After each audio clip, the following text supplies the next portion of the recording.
bat. I'm Dan Sullivan, by the way. I'm the winemaker at Rosehall Run. And so as I was kind of thinking about names, the word righteous kept coming back into my head.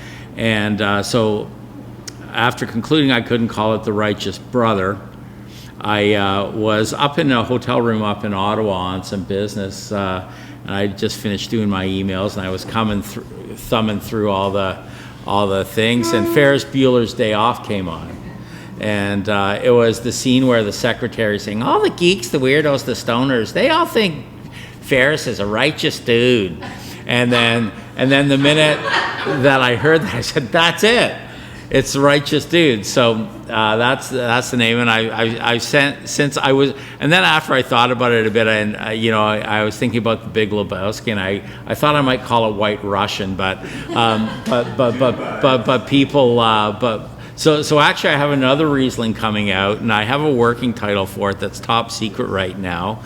But one of, and it's a little more, not risque exactly, but provocative maybe, than the Righteous Dude. So JJ in my tasting room is trying to get me to call the next Riesling, which is actually a barrel fermented in neutral barrels, older, very dry style that'll be coming out late this year.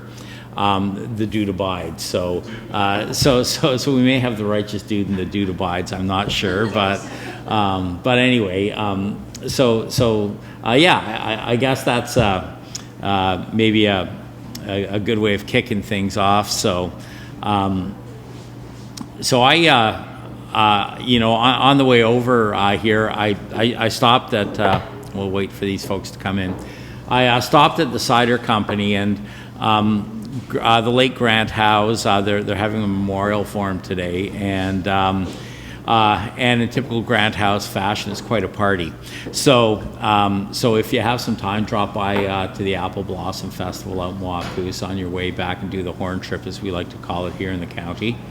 And but anyway, I got to thinking about that because that was the first place that served alcohol, that made alcoholic beverages here in Prince Edward County, and they started in 1995, which incidentally is the same year that I started making wine. And so my background is, like many people in this industry, I fell in love with wine at now what seems like a relatively young age, but in my late 20s. And I've never really looked back. So I came to it from really loving wine, food, that sort of thing. I also have the benefit, I guess, of having a fairly extensive kind of chemistry background and that sort of thing. So it kind of can inform and help with some of the more technical aspects of winemaking, but it really does not drive really very many of the decisions that I make in making wines. So in the very early days, I was like a lot of people of my generation, kind of a bit of a wine snob when it came to Ontario wines, and lived through the dark ages, so to speak, where but before Ontario wines really had achieved the sort of level of quality and notoriety, albeit a small notoriety, that it has today. So I kind of turned my nose up at it. And then in the summer of '94, I had a friend that went in with a bunch of people and started making home wine with them. And I tasted it, and I thought, my goodness, if you really put your mind to it, you could make something pretty good. And so the following year, I decided that I was going to take a stab at it. So I actually bought that guy's old press, and it still sits on the front lawn of our property, actually. And I walk by it every day on the way into the winery, and I keep it there because it reminds me to be humble. As humble as you can be, and that's where I started. And so it's that reminder that although you may start from an amateur. You're starting as an amateur. You're starting from a very, very good place because you're starting from a place that's in the heart. And I think in this industry there are so many ups and downs and so many different aspects to it and so many challenges, especially being a relatively new wine region. And it, you know, here I am, I'm 16 years into Prince Edward County here, and we're still new.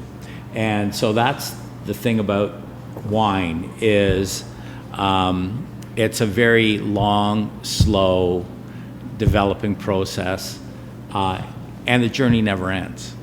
So, and every year it's another chapter and a new perspective and a new look. No year is identical year to year. I've never had one. So anyway, getting back to, so I lived in West Hill, Ontario, and I bought my first press, and I remember pressing off some Saval Blanc and some Chardonnay and a few other things. And I had the great pleasure, and I think the greatest thing about that original experience is I actually decided that I was going to do it the real way and not buy kits and stuff like that, and go and buy some grapes. And I went down and I met farmers. And it didn't take very long. This was in the summer of '95. I lucked out. '95 was a terrific year in Ontario. It was a really long, kind of warm, protracted summer, much like last year, but with a little more rain, which was nice. And so I got to meet some of the people that ended up really being my heroes in the industry. And one of the most influential people that I met in my development was a couple, their name were called the Funks. They were the original founders of 13th Street Winery. So I met them before they had founded a winery, and then they subsequently founded it and then sold it to the current owners, which is the Whitty family. What I learned from them was that to make the best wine, you had to grow the best fruit.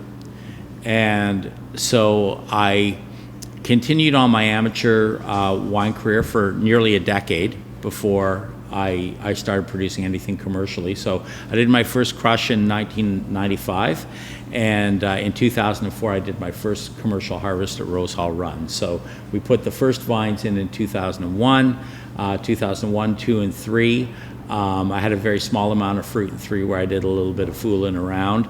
In between, I spent some time helping out James Lottie when he was getting started at Long Dog Winery back in 2002, 3, and 4. I had a little more time on my hands, and I was commuting back and forth to Toronto while we were building the winery. So it was 5 years. That was a really a transitional period in my life, and also in the life of our area. So it was kind of interesting because at the time, the winery that had just started next door was called Peddleston Wines at the time, and subsequently changed its name to Carmela, and now to the current winery Cassidy, and they predated me by in the ground by 2 years. So they started planting in 1999, and I used to joke with Mike Peddleston, who was the co-founder there, that if it's one person, it's a nut in the woods, but if it's two people, it's a destination.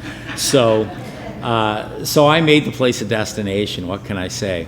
And so for us, it began in 2001.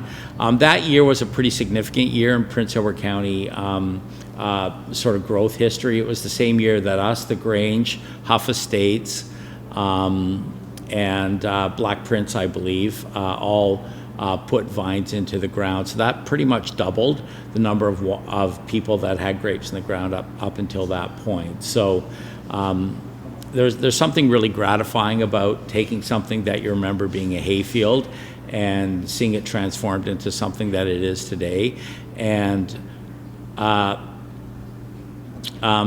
you know, and it's funny, you know, 16 years in, and you're still learning funny little nuances about particular pieces of your property and what goes on with it. And one of the things is that Mother Nature is a tease. She reveals herself very, very slowly.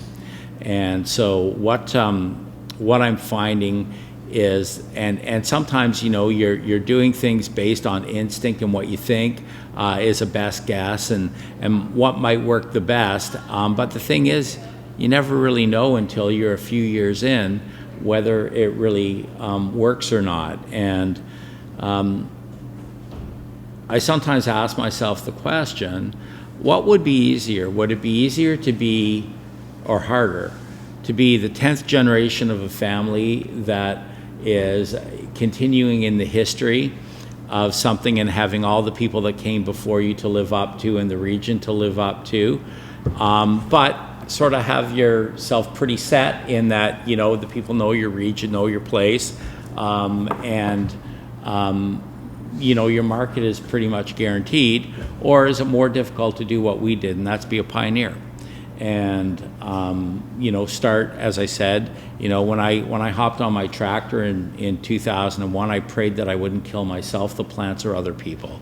I was a city kid. I knew nothing about farming. It was the scariest part of the job at the beginning. It's the part that I wish I could do more of now, but it's the part that I like the best. There's nothing that makes me feel better about what I've done and what we're doing as a company and as a region, and as than what we've been able to do in transforming the agricultural landscape of Prince Edward County. And so in that sense, what we're doing is sort of a carrying forward and a reimagination of what the future might look like. And so I like to think that if there's somebody out there that's interested in carrying it on, and I guess this is the ultimate measure of sustainability, that you know, at some point in time, our region will be recognized as being a really special place for doing special things. I think it's not wishful thinking, but you know, we're still pretty early in the game. And although, you know, I spent 16 years of my adult life doing this, in the grand perspective and history of wine, it's pretty minimal. And so I think I have a really strong appreciation for just how long it takes to build something that's lasting. And that's what makes it so worthwhile, I think, is that there is only one Rosehall run. There's only one Cassadee, Norman Hardy, the Grange of Prince Edward, you name the place. And it's tied to that piece of land in that spot. And that authenticity doesn't come cheap, and it doesn't come fast. And so I think that that's the thing that's really, really worthwhile about what we're doing. And I think the Europeans have long held that notion of place, of, you know, you can go and you can buy Puy lentils, or you can buy Po Valley rice to make your risotto with, or you can buy all the different cheeses, which again are sort of different kinds of expressions of terroir. But they really value and treasure and build the value around the place that it comes from. And I think that it's one of those things that kind of started out as a niche-y thing, but I think as we move along is becoming something that we need to pay more attention to and to embrace, because on the one side you've got efficiency and driving big volumes of things, and there's great value to that, because it's important in order to provide some of the underpinnings of the food base. And in the wine world, there are all kinds of wines that are very large, mass-produced things. A lot of these wines are the gateways for people into the world of wine. They're very broadly distributed and broadly available. But what we have here is we have something that will likely never be that. It's too hard to grow grapes out here to become that scalable on that level. So it has to be about place. And it has to be about that value add that we do. And so, you know, when I think about what we're doing and is it worth it, it's worth it because it's a reflection of the place that we come from. And I think that when you've been in it and you're living in it and you're doing it, it's a different kind of a conversation than going out and buying a mass-produced bottle of wine. So inherently, it's going to be a little bit more expensive.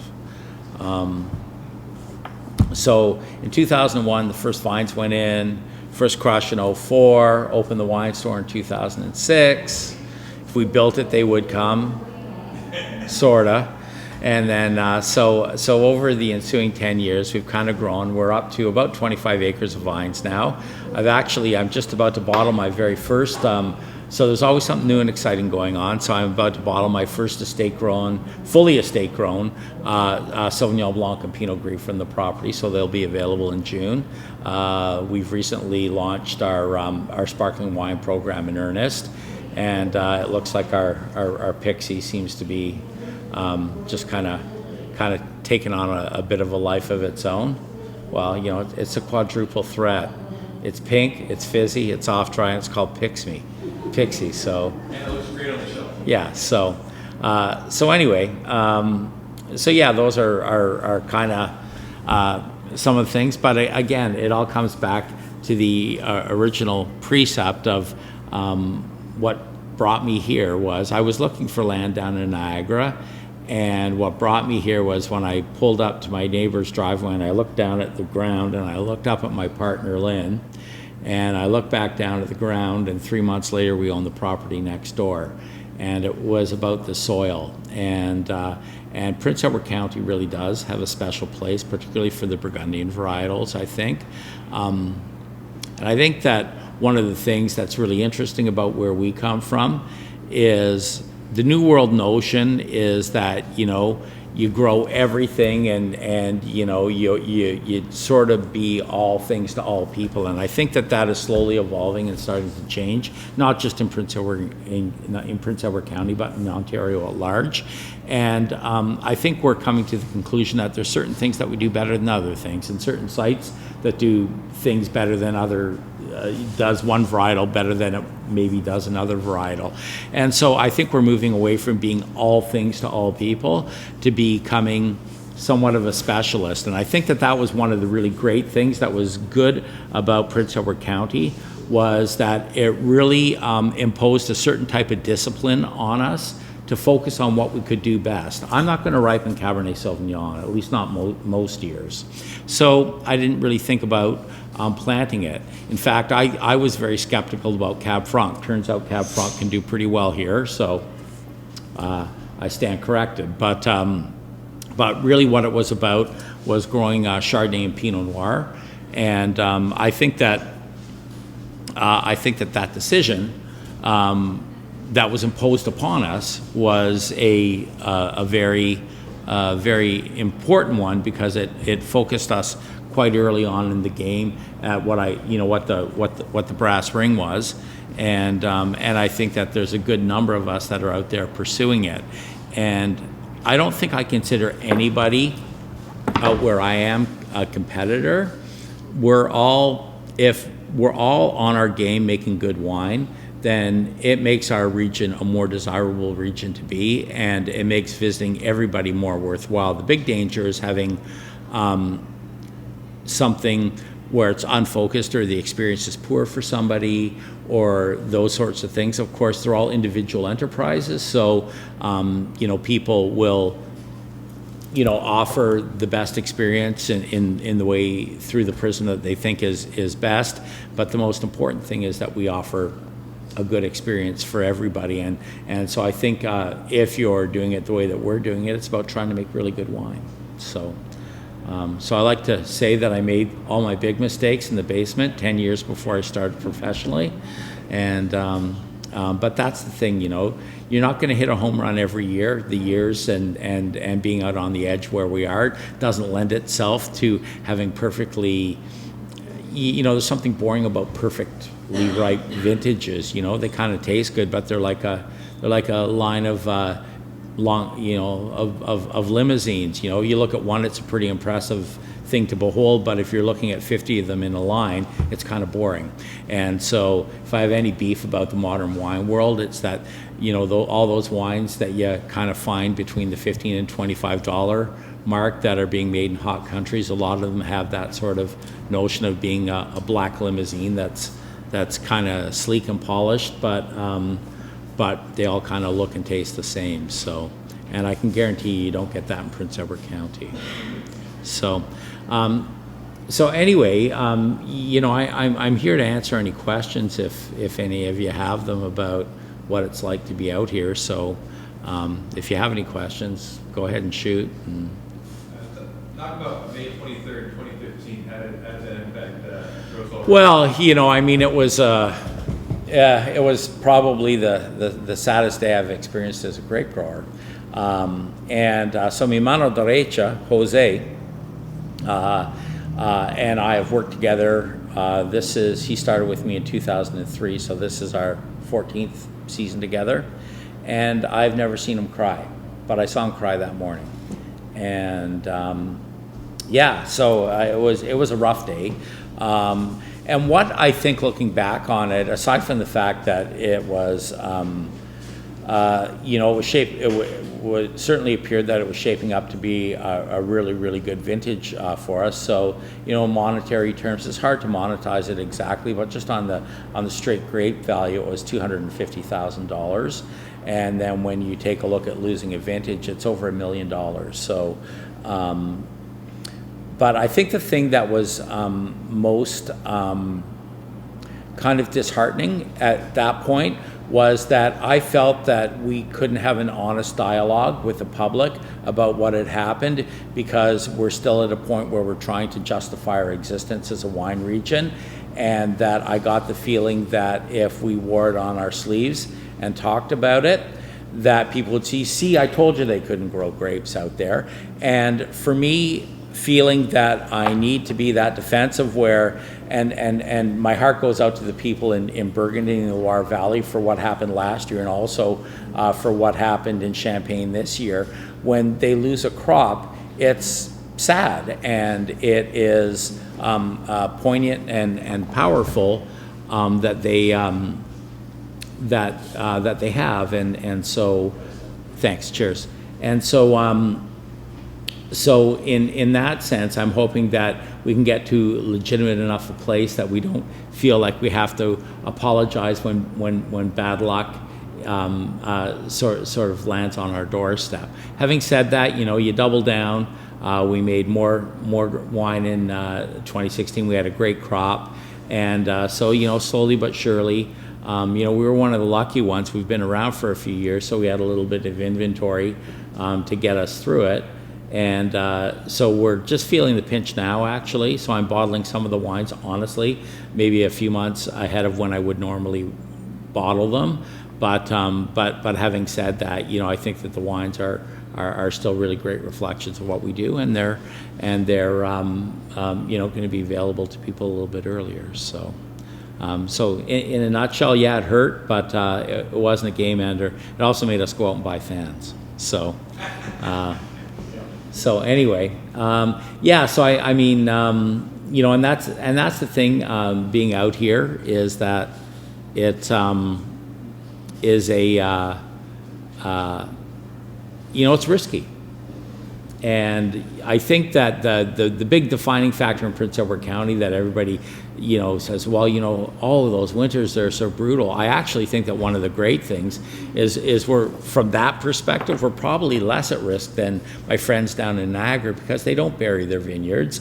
And so it's, I pretty much know that I'm going to have live buds every spring when I unbury everything, as long as I can get on it and do it early enough. And despite the fact that it's been wet, it's been cool, so it's delayed bud break this year. So things are proceeding a little more slowly than they normally would, but pretty normally. You know what I mean? It's certainly not the latest year that I've ever seen. And we're unburied now. No, we're tying everything up onto wires right now. And so that being said, I guess the biggest risk is what happened in 2015 is that you get a really late frost. When you're later in the season, you're pretty much already there, and the vines are a little more hardened off and can handle a little cold snap of going down to 1 or even -2 without losing all your leaves, depending on how long it lasts. But when they're that little bit formed out. 15 was a little bit earlier too, so we were fully pushed out on May 22nd. And, you know, to give you some perspective, prior to that, the latest that I had ever seen any kind of frost at my property was on May 9th. So it was almost a good full 2 weeks later. But you hope that it does only come once every 80 years, because I don't want to go through another one of those. So yeah.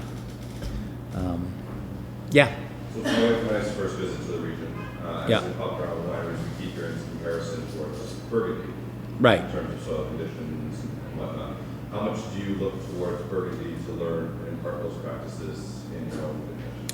So I think that there's certainly some validity to the comparisons of Burgundy. I think that the key thing, there's two key things. I think the first one is the limestone that we have here. And the difference between Burgundian limestone and this limestone is that our limestone is a little bit older than the stuff in Burgundy, but it is all what's called calcaire or calcium-based limestone.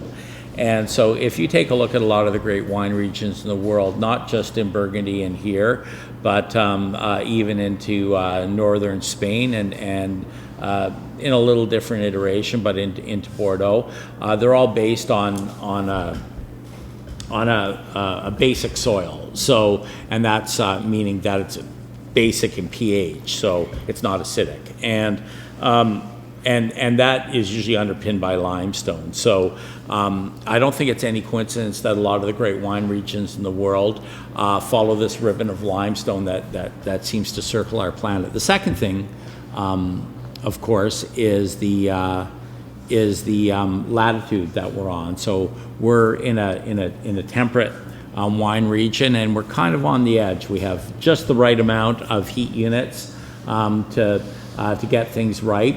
And what varietals like this is they like some contact time with the ground, so that they have an opportunity to spend some time ripening. And I think it's the combination of those two things that draws the comparison to Burgundy.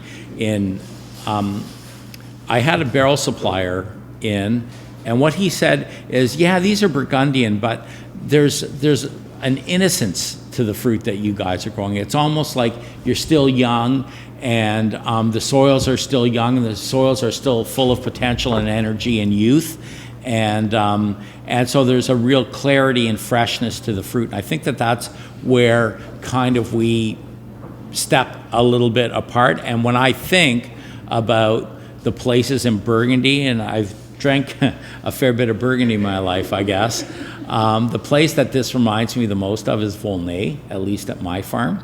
And I think when you get down into Niagara, where it's a little bit hotter and the limestone's a little bit different, those sites tend to remind me a bit more of the Côte de Nuit. And so as far as technique goes, yeah, you know, I mean, I'm kind of a copycat in some ways. All the oak that I use on my Pinot and Chardonnay is all French. I just think it's the best fit and the best handshake. And really what I'm looking for is there's lots of hot places that can generate a lot of power in their wines through alcohol and through really heavy duty tannins. But power is not predicated to me on those two things. Power is about persistence on the palate and length. And you can feel it right in the middle and how long it lasts and the flavors. And although our wines may only be 12% alcohol and not particularly tannic, they have a real power to them and a purity of flavor. And I think that Burgundian wines have the same thing. And then really what it is about trying to use a fairly soft touch in the élevage or the raising of the wines, so that you're not covering over the natural beauty that the land is presenting to you. So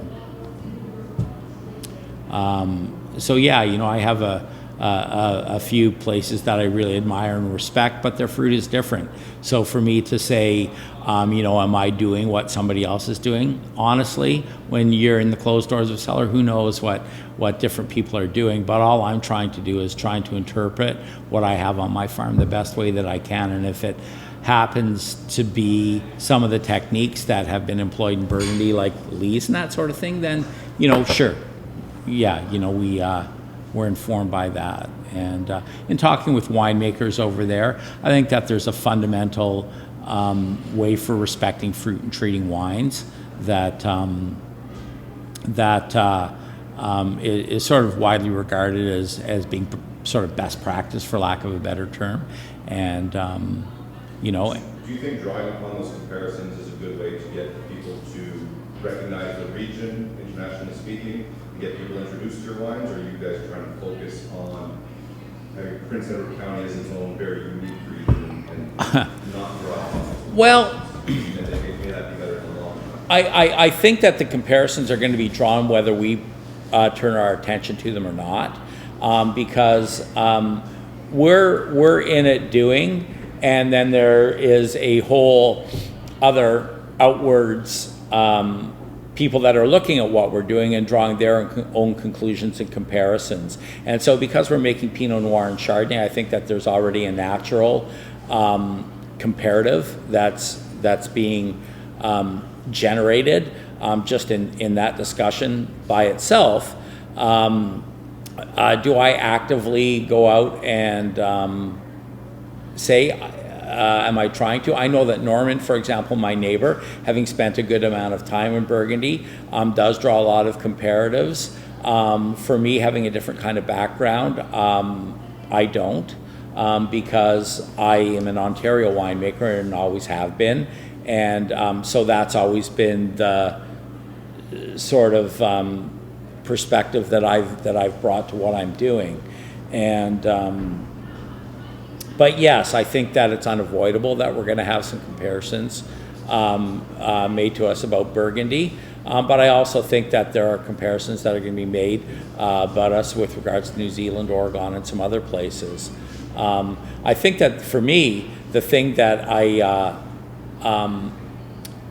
that maybe is kind of daunting or challenging is that California has really latched on to Pinot Noir as one of their calling card grapes. I was just down there last fall, and you know, I remember being at a symposium where I was invited down to speak. We were in a competition. We did really well in it, and so they brought me down to San Francisco to speak. And there were guys from Santa Rita Hills and other cool climate places, and well, it only gets over 100 degrees once or twice a summer where we are. And you know, and what I'm finding in California is they're chasing their vineyards into colder and colder and colder places, so that they're almost in the Pacific Ocean right now, or they're going higher up into the mountains and stuff like that. And the thing is that they've got such a great climate for growing so many things that the natural thing is to pick a place where you got like minimal risk, right? And but the problem is that it doesn't necessarily grow the best Pinot Noir. If you're making Pinot Noir and it's got 15% alcohol,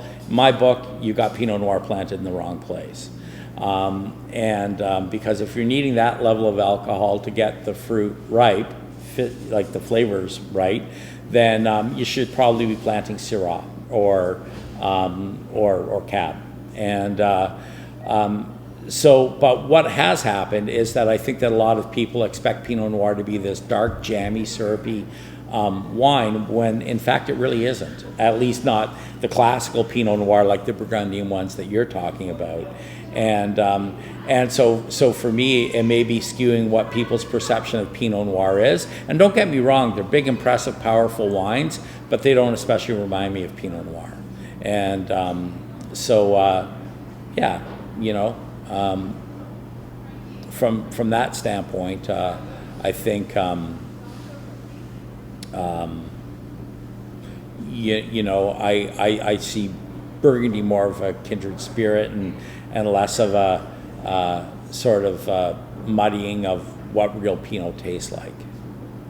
I mean, and so listen, if there was somebody that I was going to copy, I'd be happy to copy them. So, yeah. So as far as you know, other grapes that I think are doing well, as I said, you know, I think Cabernet Franc has been a great surprise. I actually think it's fairly site-specific here in the county, and as much as I hate to admit it, I think that the further inland you go and the warmer the daytimes become, the better your likelihood of growing Cabernet Franc. You need fairly vigorous soil, so a little bit of extra soil depth never hurts when you're growing that varietal. I certainly think that Pinot Gris, being part of the Pinot family, will do really well here. I'm still kind of mixed feelings about Riesling here in the county. I have a little bit at my farm. It generally does okay, but honestly, I think that I like bench Niagara Riesling. It actually needs a few extra heat units that it gets down there in the hang time.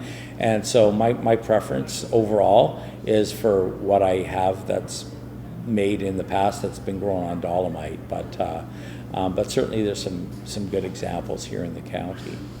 And of course, sparkling wine. So, and that's something that we've really embraced big time in the last couple of years. We've got our first vintage dated. So we've got Ceremony, which is a Blanc de Blanc from Estate Grown. I think we're pouring it over on the bar there. So go and try it before you go. And so that's a fully Estate Grown Chardonnay-based sparkler, champagne traditional method. But we're releasing our first vintage dated champagne this year, and it'll be the 2011 vintage. So it's been entourage or sitting on the lees for over 5 years, and so that'll be our first foray into vintage stuff. And that's about 60% Pinot Noir and 40% Chardonnay from the estate vineyard. So something new to look forward to. So anyway, anything else? Okay. Anyway, thank you. Sure.